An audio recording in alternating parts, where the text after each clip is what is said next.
Hello again. I hope you had an opportunity to attend this morning's sessions. Wow, they were just amazing. Now we have another gangbuster session entitled Radical Change to Education and Career Preparation in the Age of COVID-19.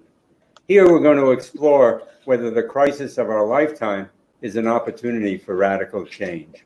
We're honored to have an extraordinary group of thought leaders joining us for this session to provide needed insights. Their wisdom is so needed at this moment. Believe me, this is going to be a real treat and clearly an added value. I'm pleased to welcome our moderator, Stacy Woodruff, the very respected Managing Director of Workforce Professionals Training Institute in New York City. Stacy, thank you for joining us. Great. Thank you, Michael. And I'd like to congratulate you on transitioning the large in-person forum to the virtual world. That's quite a feat these days. Good afternoon, everyone. And I would like to say I'm very honored and excited to serve as the moderator for this afternoon's session, Radical Change to Education and Career Preparation in the Age of COVID-19. So while preparing for this panel, I happened across an article in the New Yorker written by Siddhartha Mukherjee, a medical professional who regularly contributes to the magazine.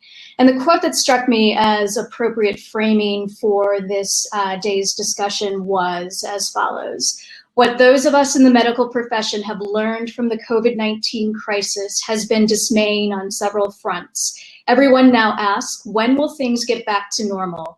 But as a physician and a researcher, I fear that resumption of normality would signal a failure to learn. We need to think not about resumption, but about revision." So with that in mind, thinking about resumption or revision versus resumption, we are going to spend the next hour hearing from nationally renowned leaders in the K through 12, post-secondary and philanthropic communities as we explore ways in which the current pandemic is creating opportunity for radical change, for that revision rather than resumption. So I'm going to introduce you to this incredible panel and then set the framework so that you can learn from each of them. As the moderator for this panel, I'm going to do my best to reserve some time toward the end of the hour to pose a couple of questions from the audience. I'd like to acknowledge my partner in running this show, Catherine Nelson of Schools That Can, who's going to be moderating that chat and flagging some of those questions for me. And just as a quick reminder, if you are posting on social media throughout the 2020 virtual forum, please remember to use the hashtag STC Forum 2020.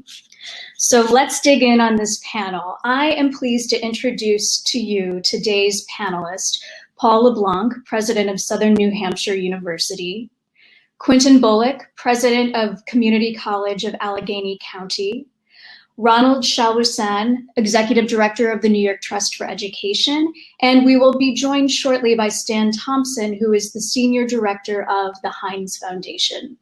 So thank you, gentlemen, for being with me today. Paul, I'm going to start off with you. As president of Southern New Hampshire University, you have stated a very radical vision for reimagining higher education, and that preceded COVID-19. That vision, as I understand it, includes accelerating the integration of education, real-world experience, and the college experience. And you are going to start this with the incoming freshman class this fall. So can you go into a bit more detail about what this vision is and how COVID-19 has set the stage for rapid implementation of it? Yeah, thank you, Stacy. It's a pleasure to be with everyone. So back in October, we announced a major initiative to bring down the tuition of our residential campus from $31,000 to $10,000 a year, and to do that by September of 23. That was going to be complicated and hard, and we didn't know all the pieces, but everyone was rallying around that work, and it created a lot of disruption internally, kind of creative disruption, and we were moving along. And then, of course, the pandemic hit. And for me, as weighty as the pandemic is the recession, I remember 2009 as probably my darkest year as a university president. It was a time when we had 8 million unemployed, and I was getting daily letters and emails from parents and students saying, know, my mom lost her job, or my dad lost his job, or the family business is tanking. I can't come back. I can't afford it. Can you help me? Is there more aid? And we did everything we could, but we lost too many students. And I thought that was going to be my hardest year. And I think it was a cakewalk compared to what faces us now with over 30 million unemployed, dwarfing the problem we had then. So what I said to my team was, you know, our seniors and juniors in high school can't wait till 23. Like, we need to think about this now. So we moved up the date and said by September of 21, we will be in the market with a whole new suite of programs, radically redefine as much as we can, map to competencies, untethered to time wherever possible, really taking all of the sort of work we've done in online and digital technology and combining that with all of the learning we've done around the human needs and the sort of wraparound services. You know, we piloted this with schools like Duet and Da Vinci and other great partners. We do this in refugee camps in Africa and the Middle East. Take all of that learning, bring it together, and launch by September of 21. But for the incoming students, what we said to them is, we will have something ready for you in this first year. Take a bet on us, and we will give you that $10,000 tuition now.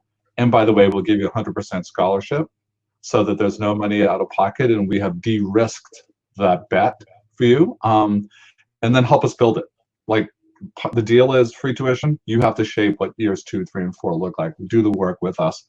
We announced that on Wednesday at 9 a.m. By 11 a.m., we had more deposits than we had in the previous week. And by the end of the day, we set a single day record for deposits. And what we were hearing were teary expressions of gratitude from parents and students saying, thank you. I thought college was out of the picture for me. And what it speaks to is that higher ed is too unaffordable. We're leaving too many people behind, $1.6 trillion of debt. So that's the broad vision, Stacy. There's a lot more we could unpack in that. But ultimately, it's thinking about what do we, you know, how do we make this, in the world in which we live, increasingly, how do we make it a digital enterprise that keeps humans at the heart of the equation, but in the places that it matters most? And then let's free students up from time, which is the enemy particularly of the poor. Let's free students from time, and let's really measure actual learning through competencies, not how long someone sat in a seat. That's quite a radical revision. And as I'm thinking through how you describe this, it strikes me that as much as the changes to structure and to having everybody take a bet on this is working, you also face just a real culture shift. I think bringing faculty and staff and other stakeholders, including your students, on board. And so, you know, definitely don't want to underestimate that culture shift that is going to have to take place and is unfolding, it seems like, in real time for you. And I just add that I think we are leaving room for grieving, because many of us who had that traditional experience had an amazing experience, but it was built for a different time and different set of economics. I was a first-generation immigrant. So I could work construction in the summers, and I didn't graduate with any debt. That's impossible now. So we have to build not only a more affordable higher ed system, but we have to have one that's well suited to the realities of the world in which our students find themselves. And it looks very different. Well, we've said to our faculty and staff, you'll still get to work with students, but your job will look different. So you have to decide what matters. Is it holding on to the way your job has been structured, or is it that you work this magic in your interactions with students who need you as much as ever? That's the key, I think. Great. Well, and that's a theme I think we'll touch upon, especially as we speak with Ron and Quentin. I am going to turn now. Hi, Stan. Welcome. This is Stan Thompson, who from the Heinz Foundation. Are you ready to jump in, or should we? I am. You're ready to jump in. Wonderful. So Stan, we've gotten kicked off, and sorry, we have not gotten kicked off. That has new meaning in this virtual world. We have started this panel, and I wanted to hear a little bit from you. You are a leader within one of the most you have been making grants in the education to employment pipeline space with the Heinz Foundation for some time now. And I'm just curious, how has that previous grant making, both at Heinz and also if you've done any work in coordination with other grant makers, how has that prepared you to identify both opportunities and challenges for current and future education-focused grant making in the new context with COVID-19? Okay, thank you, Stacy. I think it helps, first of all, to have focused objectives as a foundation that reflect the current research in education as well as what community needs are. And for us at the endowments, the learning program has pretty much identified the following three levers: family and child well-being, holistic education, and workforce readiness. These are the things that we are using to pretty much give us a focus around our grant making. In addition to that, overall, the foundation has committed itself to pursuing a just Pittsburgh, and not simply Pittsburgh, but really a just region in southwestern Pennsylvania.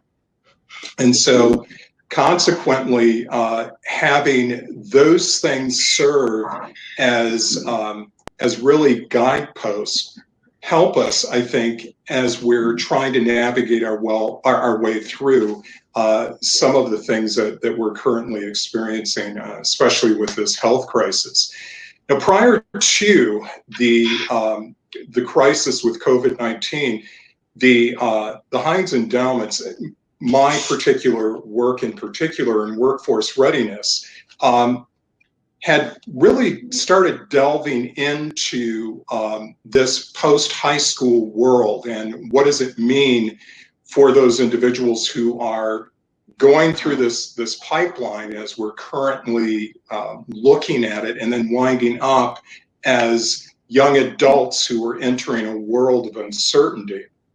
And one of the things that's been kind of interesting is as I have been receiving over the last year or so proposals from a variety of grantees, potential grantees, the phrase college and career readiness comes up quite often. Now, here's the problem.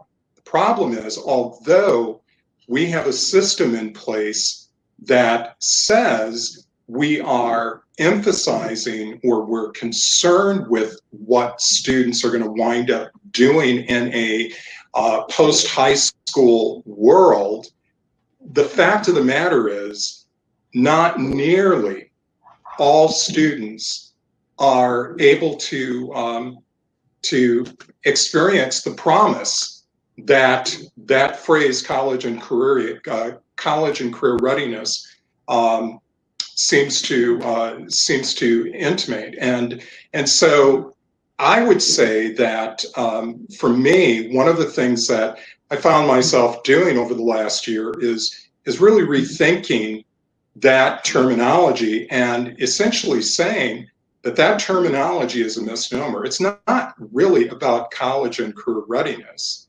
It's about community and future readiness. And these are the sorts of things that I think we need to spend a little bit more time thinking about. And I think in addition to that, when you take into consideration that we have the three sectors of education, industry, and community, and those things seem to operate in their own silos, it really is incumbent upon us to begin to figure out a way in which we can align those things. Because one of the issues with these three pillars being the things that drive our economic system, more often than not right now, what we're seeing that these three sectors are profoundly misaligned for supporting future readiness. Let me give you an example. So a couple of weeks ago, Actually, I guess it was longer than that because restaurants had been closed for probably about 2 months. I had occasion with a colleague to go into a local restaurant that we frequent, and we had this waiter who was incredibly bright, articulate. He was gregarious, and I really enjoyed my interaction with him. And as we continued to talk over lunch, he explained to me that he hadn't graduated from high school. And I have to tell you, I was shocked because I thought, here's an individual who has many of those qualities that we say we want high school graduates, college graduates to have, people who are going to enter the workforce and be adequately prepared. And I was shocked to find out he hadn't graduated from high school. And he told me that when he was in high school, there didn't seem to be any interest in the things that he cared about. So he felt some isolation. He didn't feel the encouragement on the part of his teachers. He also told me, he said, I didn't feel as though there were adults that really cared about me as an individual. And so I walked away from that experience wondering what countless numbers of students have a similar experience in which they could share the same kind of narrative. So that troubled me. So for us at the Heinz Endowments right now, this notion of community and future readiness is one of the things that we see as being very important, especially more so in this current situation where COVID-19 is causing us to rethink. It's motivating us. It's this extrinsic motivation that has caused us to rethink how we learn, how we work, how we are participating socially and civically. And I think it's because of that we have an opportunity to begin to think in terms of how can the world look differently if we have this coordination of things. So the Readiness Institute is one of the things that we're pursuing right now at the Heinz Endowments. It's pulling together this notion of community and future readiness in a type of framework that we believe will do three things. And those three outcomes that we hope will emerge from this experience will be agency for students. Right now, it's important that students know that they have voice, that they have the opportunity to come up with solutions to the problems that they're seeing in their community, the problems that they're seeing in industry. So agency, giving them voice to be able to decide the direction that they want to go is very important. The second thing is authenticity. And it's this authenticity, it's through real world learning. It's through having the opportunity to do things that are project-based in nature and doing things in collaboration with other students to problem solve, but also, more importantly, problem analyze, and to be able to step back and say, well, this is what we were able to come up with as individuals who were really needing to face this challenge. And the third thing is alignment, which I've already alluded to, and that's it's very important for education, industry, and the community to begin to lean in on the students, on the learner, and really focus their expertise on how do we bolster their learning, their living, so that they're thriving, not looking at things in such a myopic way where they're saying we have the answer in our particular sector or silo.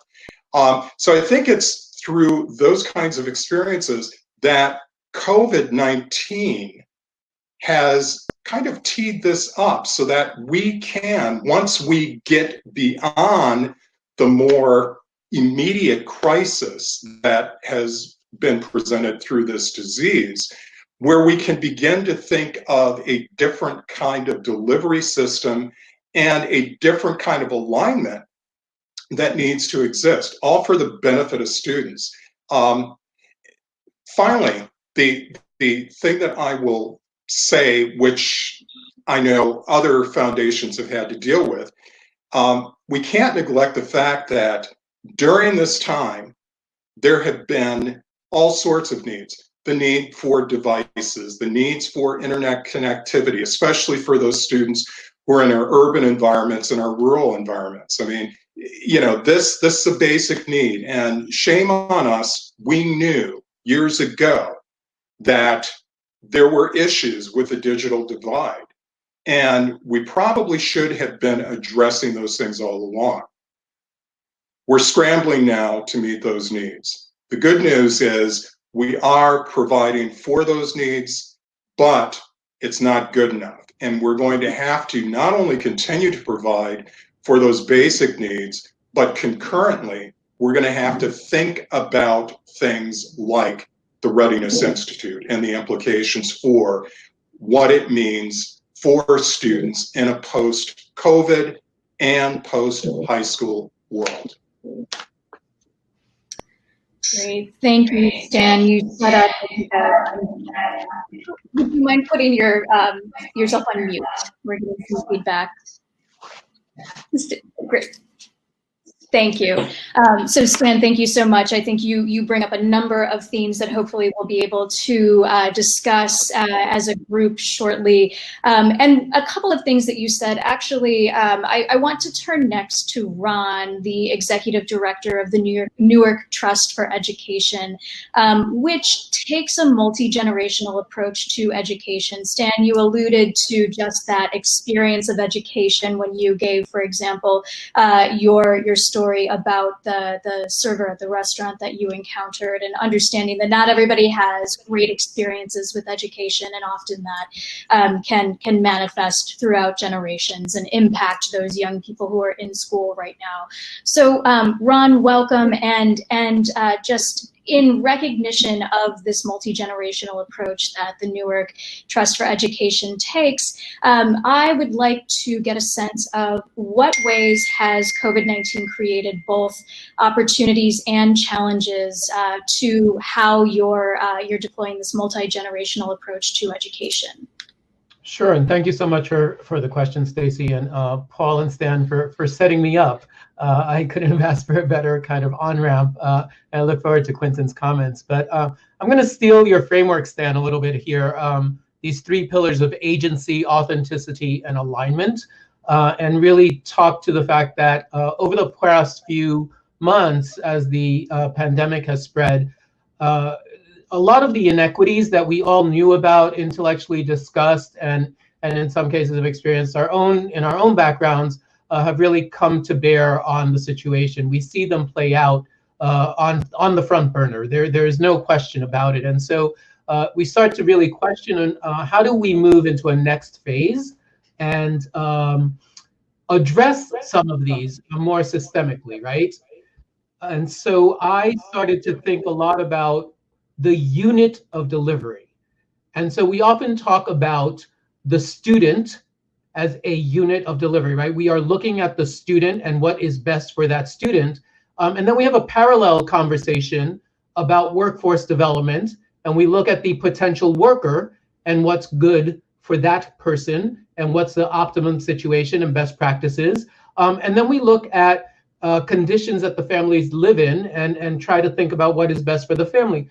And so my question and what we're trying to play around with here is, what if we change that and actually started with the family unit and define that family unit to be, right, multi-generational? And in our case, in Newark, and I'm sure that this is true in many other areas where we have Black and Latino families, but not just for Black and Latino families, there are oftentimes situations where you have the child, the parent, a grandparent, a shared responsibility to the family unit where multiple generations are charged with the well-being of the family.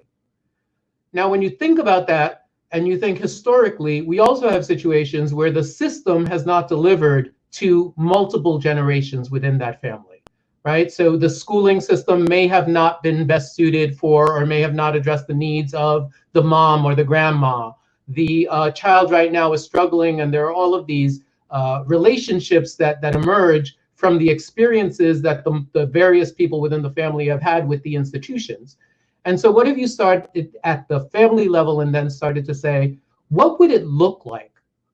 Going to the question Stan had about delivery system, what would it look like if we actually invited the family into the educational experience, right? And if we think about the family and define that, maybe there's a baby involved. Maybe there's a school-aged child involved. There's a young parent who has not yet gotten the certifications necessary. And think about what are the challenges that that family faces.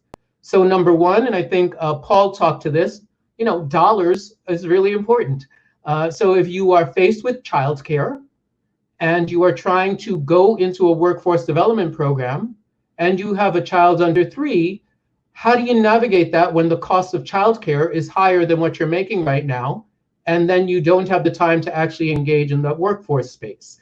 When you have a formal education system where the child is going to school between 9 and 3, and now you have to get the child to that school, pick the child up from that school, your time becomes limited. So could we imagine a place where the entire family could go as a family? And those siloed services actually be delivered with the appropriate funding streams, right, to that one location. But then rethink what that location potentially looks like, right? How do we honor a family? Well, we honor a family by saying that each member of that family is an important and critical part of the education and ongoing development of that family. So what if the time within that space that we've created actually allows for the family to be a family, right? Where the caregiver for the child actually has the opportunity to interact with that child and read to that child, and then maybe a time where that child splits off and engages in kind of a formal second grade education process with a teacher. And while that child is in that space, the adult is in a certification program, but then they have time to come together and eat. And what if the support services, the wraparound services actually were in that site, right? So that not only were the education programs there, right, but also if they needed the medical care, right, they could actually, during their time, not have to make time, not have to have the child be absent from school or not have the parent miss the certification class, right? But what would it look like if it were there on site and time were actually structured so that the regular developmental milestones could be checked in on, the regular physical exams could be done as part of a scheduled activity. Now, the notion here is that that would not be a 13-year process, right? But potentially you're looking at a 12 to 18-month period where the family could be enrolled in that space, get to a place where after those 18 months, the child hasn't lost a formal education point, the family has made the connections with the pediatrician, the adult has gotten their workforce certification and has been placed in a job, and then they could kind of go back into that more segmented approach where you're now not jeopardizing the ability for the family to grow as a family. You've actually supported that family in a full transition. So this is kind of the imagined future. And obviously the question for us is, how do we get from where we are now to that imagined future? But I do think that these frameworks that Stan talked about, kind of the Readiness Institute, or really thinking about threaded funding systems, are really create possibilities where really what we ultimately are talking about is a physical space that allows for these kinds of interactions. Great. I was going to say, Ron and Stan, I think you have something perhaps to talk about after this convening. I really hear in all of the panelists so far, this theme. Yes, we're talking about re-envisioning education and career preparation, but such a critical piece of that has to do with re-envisioning what community means and what community looks like. So thank you for laying the groundwork in terms of that more holistic re-envisioning of this work. Quentin, I'm going to turn to you. And Quentin, once again, is the president of the Community College of Allegheny County. Thank you for being with us today. And you are really one of the most respected leaders of community colleges within the country, so it's an honor to have you here. And you have been working on workplace pipeline issues while you've been at the community college. So once again, going back to our common thread of COVID-19, how has this pandemic impacted your vision and your ability to prepare your students for the future? Well, thank you, Stacy, for the opportunity to share in today's discussion. One of the most important things that initially came out of the COVID-19 impact was that technology has really provided all institutions to really look at things differently. It has been a rapid change. And that change has shown us how quickly we can be innovative in our thinking and creation of ways of continuing the delivery of instruction. It also opened the door to show us that there is a digital divide, not only with our students that we serve, but also with many of our teaching faculty that perhaps had not embraced technology as an area of top priority. But it did show that technology is so critical in today and tomorrow. So as we look at the role of the community college and the essential role that we play in creating a skilled workplace, it has been confirmed that technology must be an integral part of that fabric, and that we must make every effort to integrate technology not only in the classroom, but also have it as a requirement of a competency that students must come to college or to workforce training with those basic competency skills. Taking those skills as far back as to persons who even require remedial education, that there has to be that technology integration in there, and perhaps requiring them to take a course that helps to introduce them to how to utilize technology within the classroom and in the learning. As we look ahead, as it has been confirmed by Stan and Ron, there's an important role that we must also play with partnering with business and industry, because their training needs are ever changing. We must be a very close working partner to hear what those changes are and be agile, flexible in order to revise the necessary training that we offer students to be able to be responsive and be skilled and ready to go directly into the workplace. We do that by engaging business and industry in advisory committees, meeting with our faculty and staff throughout the year to ensure that faculty are hearing what their new demands are, their new challenges. We are also sharing new technology, new instructions, and exercises that are being integrated into the learning skills. And our students are being able to demonstrate those skills through their hands-on experiences as well as through demonstrating learned competencies.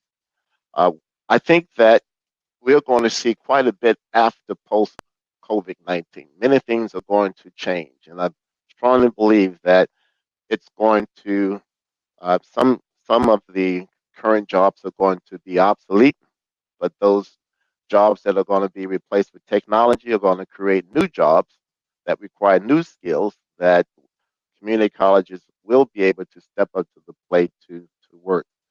It's also important for us not only to look at the current students, but at our future students, connecting with our high school, secondary schools to begin to introduce those basic skills, allowing those skills with areas of career focus and helping students align their interests to where there are demands within the region.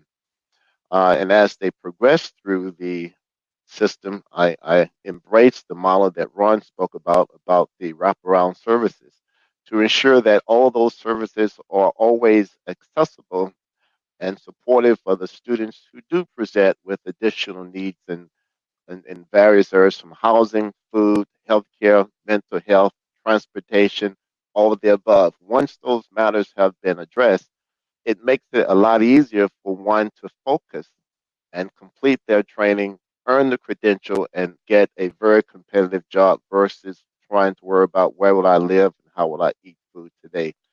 So we are very critical in today's age and look forward to really contributing to the skills training and lifelong career development for our future workforce. Great. Thank you, Quentin. I would like to just remind the audience, please, and of course my phone starts ringing, please, you can add questions to the chat function and we will be going through those. I would like to open up, and I have a couple of questions to pose to all panelists. And Quentin, I want to pick up on one of the themes that you brought up in terms of really bringing business engagement into the work that you do. I come to this work from the workforce development field, and really looking at better ways of engaging the business community is where my focus is when we're thinking about how do we really re-envision and not just repeat the way that this work happens. So thinking about COVID-19's impact on the labor market and on businesses, what are some of the new opportunities that each of you in your positions throughout education and in philanthropy have to really engage the business community in different, new, and hopefully better ways?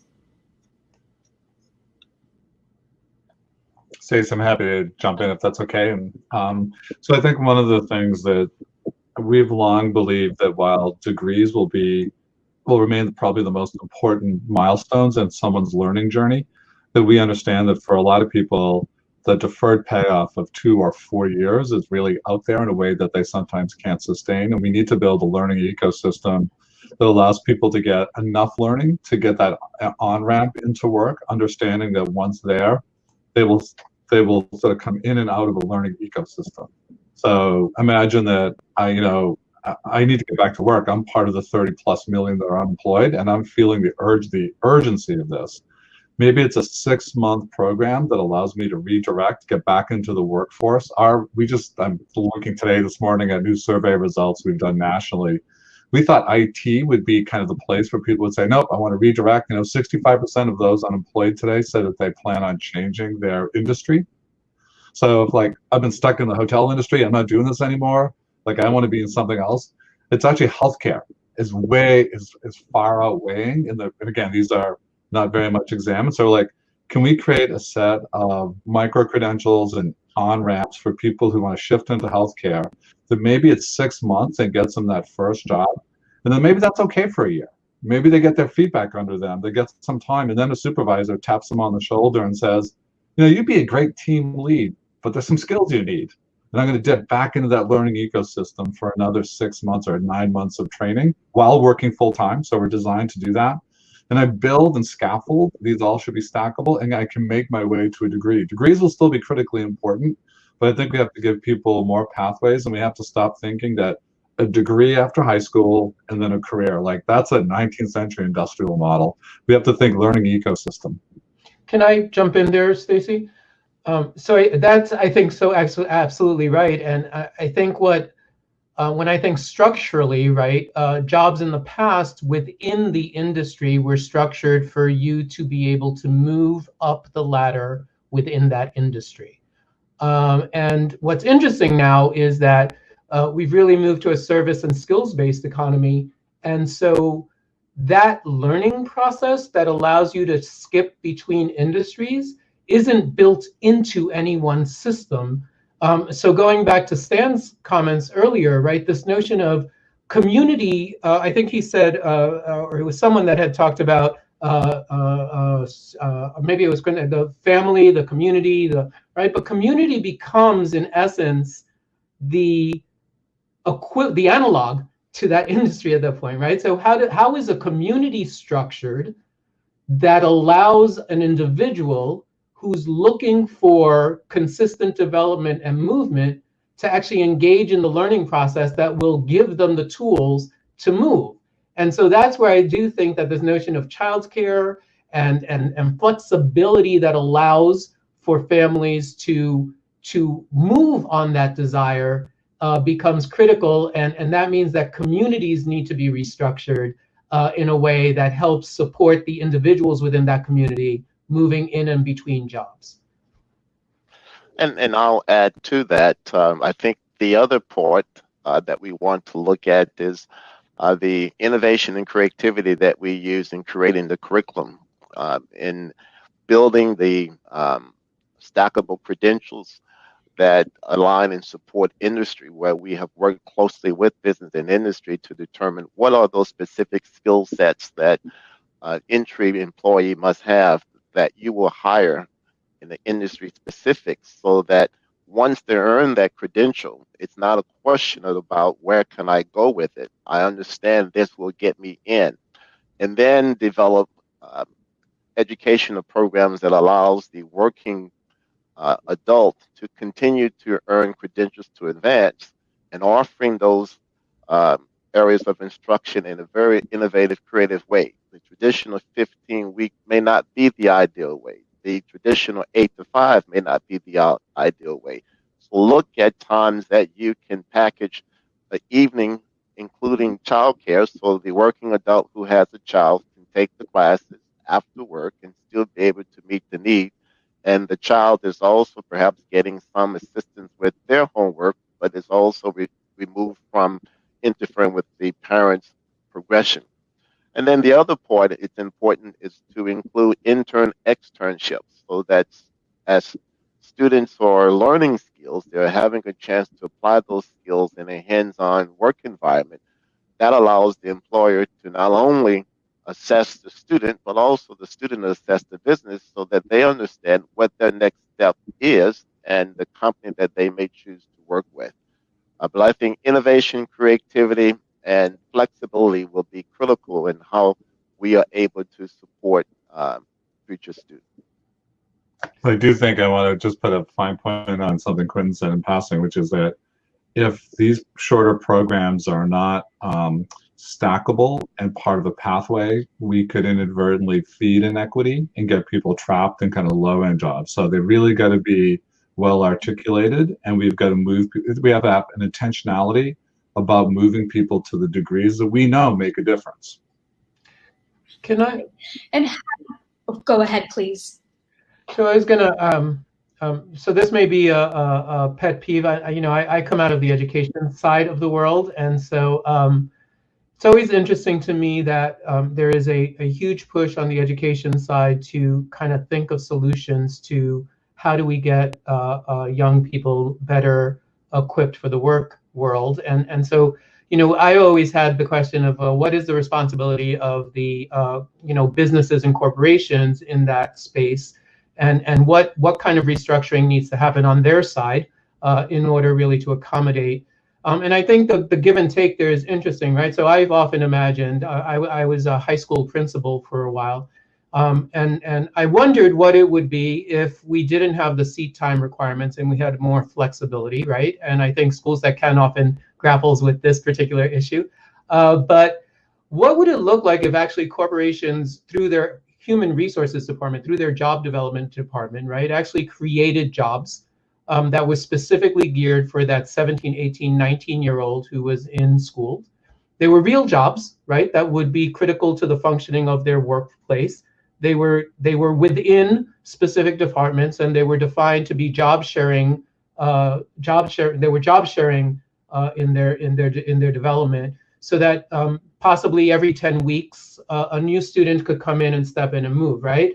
And what would it look like if a high school actually, rather than have the child show up at the school, right, for 10 weeks, a quarter, which is a traditional measure within a high school system, right, for one 10-week quarter, for the full 10 weeks, that child was reporting to that job and that supervisor to actually to do a real function within the job, and be supervised and evaluated by that supervisor.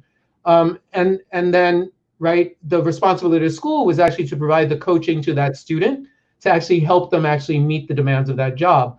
It would require collaboration and coordination from the two industries to create a new way of thinking about this internship, externship, but that immersion, that full immersion with true responsibility. I think there was a question from the audience member around how do you create agency for young people? Well, I think you create agency from young people by actually putting them in true decision-making positions where their decisions matter, where there are real implications to what they do. Where they have to exercise agency towards a positive goal. So can we create situations where that's true and it's not simulated, which is usually what the case is in a classroom? You know, there is a model in Pittsburgh that it's known as Learn and Earn, and it includes elements just as you just described, where the employer does define the job. It is for high school as well as first and second year college students to be able to go into a business, have a specific job assignment, work collaboratively with other employees within the job, get feedback, be provided an opportunity to do the job, assess it, and then it allows that student to, one, determine, is this something that I really like to do? Are there areas that I'm not well prepared for, and I need to go back and learn these skills this year while in high school? And it offers a career path for a student to explore. That has shown good results. It is an area that we continue to put greater interest in to increase many of our underrepresented populations into career pathways and to get that added motivation and encouragement for specific careers within our industry. Great. And I would encourage audience members, if you have other examples like the one that Quentin provided, please add those to the chat. I think we'll be able to compile those, and I understand that the chat is pretty live, so hopefully you can put others who are part of this onto some new learnings. And LaTanya just indicated that she's going to repost all of the questions and all of those resources. So I have one more question I'd like to pose, and then we're going to go to a couple of audience questions. So thinking about the way that education is delivered right now, are there one or two aspects, and these can be big or they can be small, that have been upended with COVID-19 that once we get back to whatever normal is, those should not resume? So anything that we say, let's just tie a bow on it and let's be over with whatever this methodology is, or this paradigm for the way in which we administer education. Yeah, if I can jump in here, I think one of the things that has happened, this notion of governance, kind of the artificial governance of a leader in the position of a principal or superintendent, I think it begs the question, are those individuals really needed in this kind of virtual space where teachers can communicate directly with students, students can directly communicate with other adults, with peers, in doing some planning, in sharing their responses to things. I think the ecosystem, in some ways, it has the potential to become much more nimble than what we see in the typical school day, and that's one of the things that I think is pretty fascinating. Now, having said that, though, I think there's there is a danger that oftentimes when something new is introduced and people don't feel conversant in it, especially when you have technology and not everybody is digitally fluent in that technology, there's a tendency to want to take what you've always done in your classroom and essentially integrate that into a technology platform. And that can be dangerous. because it doesn't allow for the kind of personalized learning that could happen. It doesn't allow for the creativity and the kind of innovation that can happen. So I think although we have this broader ecosystem that Paul had alluded to, I think at the same time, there has to be an opportunity to bring some folks up to speed to take advantage of that. So while the structure may allow for that, now there has to be a shift in mindset and also a reinforcement of certain skills, I think, to bring people into this space where they're going to feel much more comfortable with it. I think in my education, post-secondary education, one of the things that's happened, and it's been very dramatic, is that the pandemic and this radical quick shift to remote learning has shined a very harsh light on the degree to which students don't think that their tuition is for, they understand what Clay Christensen always understood, which is that colleges do two jobs. There's an academic job to be done, give me a meaningful degree that leads me on a path to a better life, but give me a coming of age experience in this amazing intentional communities we build, that we lavish, food courts and amazing dorms. Most of them will not live in as good a place for the next 20 years as the 4 years that they spend on our campuses in many instances. And when students are saying, you know what, I'm not paying full tuition if I'm online, what they're saying is what we really value and want to pay a lot of money for is the coming of age experience. And we don't want to pay a ton of money for this other thing. And that unbundling allows you to say, okay, let me treat those jobs differently. And I can get really innovative about how I do both. If I unbundle those and say, as we're going to do, you can get online with great wraparound supports. You might live on campus 2 years, not 4 years. You might do an earn while you learn model for the second 2 years. You might go, why do we have an agrarian calendar? You might want to come in the summer so you can be doing something different. Like, you start to really get creative when you start to break apart those old structures. I hope we do not return to those old structures. And in regards to the community college, I think we will have to redefine access.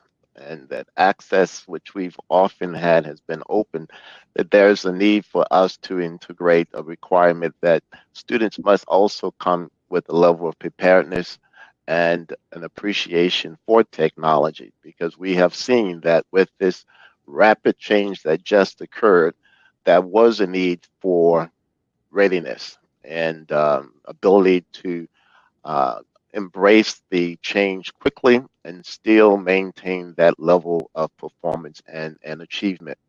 So as we look at what we traditionally think of brick and mortar, we recognize that that no longer can define the work that we do with students, that it goes beyond the bricks and the wall. It goes to how we develop our curricula that integrates all the different variables that a student must learn, utilizing technology and other innovative tools that allows the student to be able to embrace and learn and demonstrate those skills in a way that helps him or her to really excel and appreciate the learning experience that they are getting.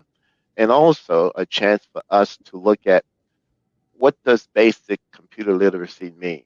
Is it something that we must integrate into the remedial instruction and allow that remedial instruction to begin to build not only on those basic tenets in reading, writing, and math, but also those basic tenets specific to technology, in helping the student to begin to build on that learning curve that will push their learning ability beyond the discipline that they're in, but appreciate the team building, the project-based learning, the organizational analytical skills that will encourage students to learn through that comprehensive learning model. And I think for me, there are three things that I'm really kind of interested in, and one is I hope that this experience, we take away from this experience that those false boundaries that we have worked with for such a long time that bound the high school or the K-12 experience, that they are false, right? That it is not a classroom with 30 desks in it and 4 walls surrounding that classroom with 1 teacher, but that we do have access to a much broader world, even if we're sitting in those desks. And so I think really that breaking down of barriers and opening up the world for educational experiences is one. I think the second, we have a lot of rhetoric in the education world about teacher as facilitator coach, not as provider of learning. And I think that if we really do take the lesson of breaking down the boundaries and creating the professional peer group for the teacher that is much broader than the school itself, but actually similarly is at a world level, right? As a teacher, I have access to all of this expertise that I could collaborate and bond with across multiple spaces. That allows me to truly be a facilitator, right? I don't need to know everything. I don't need to be fearful of being in a situation where I can't help this particular student. And I think that the third thing, which now I have forgotten, but I think that those 2 pieces, oh no, I do, this notion of parents as not connected in the K-12 or maybe not as supportive, but parents truly as being potential partners with a level of knowledge that is accessible, that we have seen in the best case scenarios during this COVID-19, where teachers and parents have actually partnered to help individual students move ahead. If we could really make that more the day-to-day and less the rarity, that would be an amazing thing. Great. So just a few small ideas for what we don't do anymore. Thank you. This is, I think, quite a few minds are really worrying on this. I am going to pose a couple of questions from the audience, and one of those would be, how can schools, both elementary and secondary, become conduits for reaching parents who want to enter the workforce?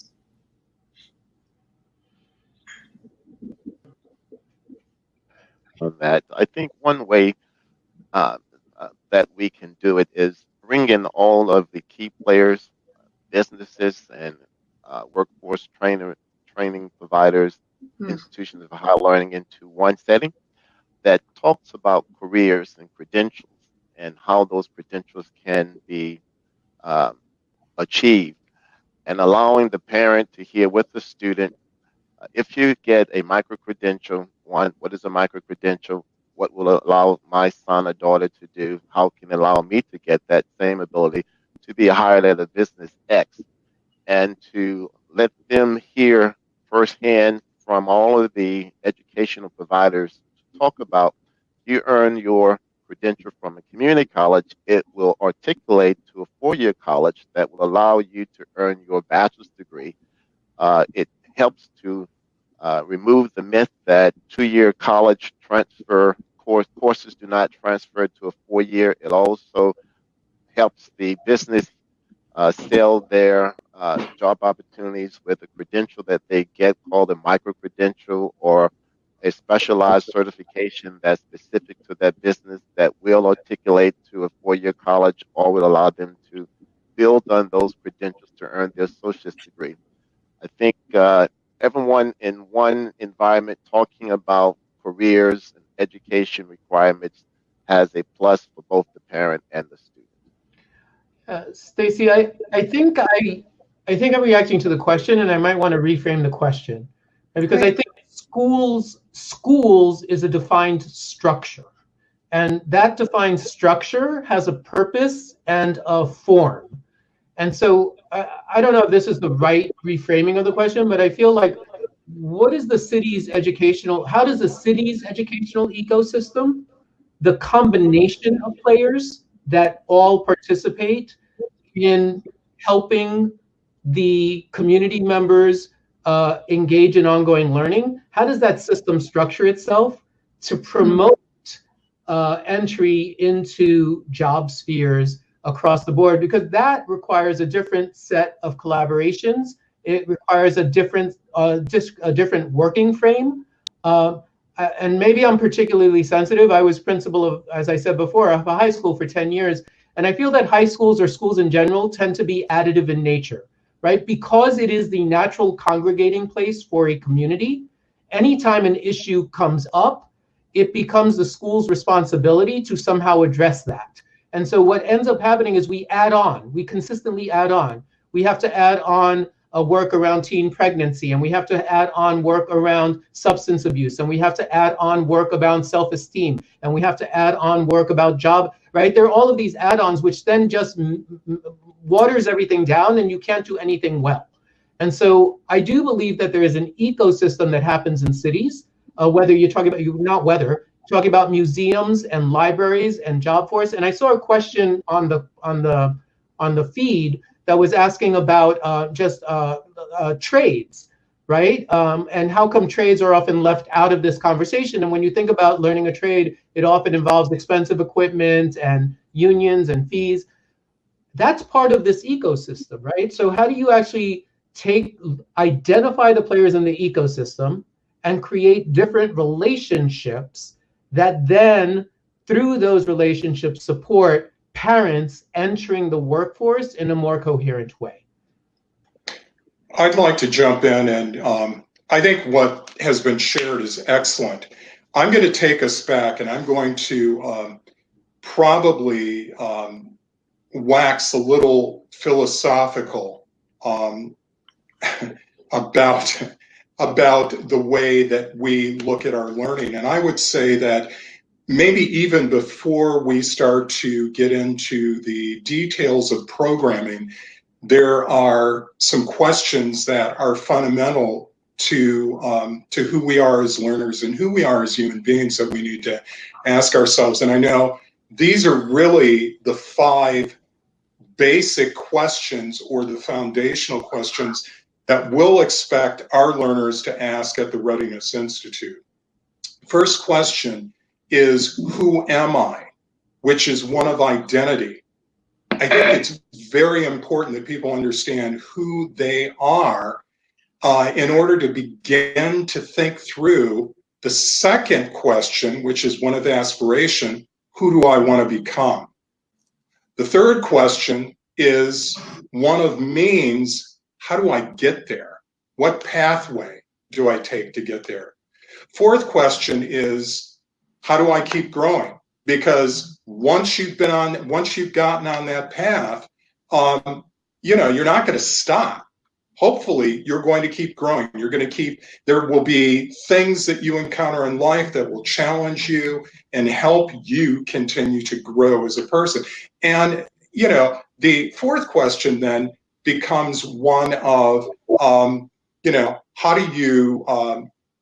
how do you somehow give back? What's the fifth question, rather? How do you give back to your community? And there are really 2 things to consider here. One is, how do I lead to really enhance what is occurring or needs to occur in my community? And the second is, how do I become a good steward of the resources that are there in my community? And so that last one, this notion of contribution, is huge. And I think that we somehow have to weave those questions into what we do, whether it is in learning, work, or our vision of the larger community, because it involves purpose. And that's what I think excites us. That's what will ultimately get us to a place where we're thriving.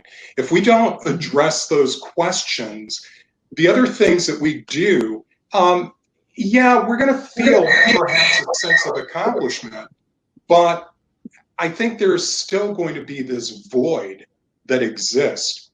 Because after all, we do need this social emotional uplift. We need to know why we are here and why we're doing the things that we're doing. So I would just offer that as well. Great. Well, somehow we have already made it to 2 o'clock. We are past 2 o'clock. And so we're going to have to wrap up this panel. I've had a really fun time getting to speak with Stan and Ron and Quentin and Paul throughout, and I hope everybody else has enjoyed this. And I think hopefully this gives you food for thought in terms of how do we really think about revision versus resumption as we move back to whatever normal is going to be. So with that, thank you so much, all of you, for joining us. And I look forward to continuing this conversation. Everyone in the audience, please continue to attend more of these sessions throughout the next couple of days. So with that, thank you very much. Thank you, Stacy. Thank you, everyone. Likewise, thank you, guys. Take care. Okay.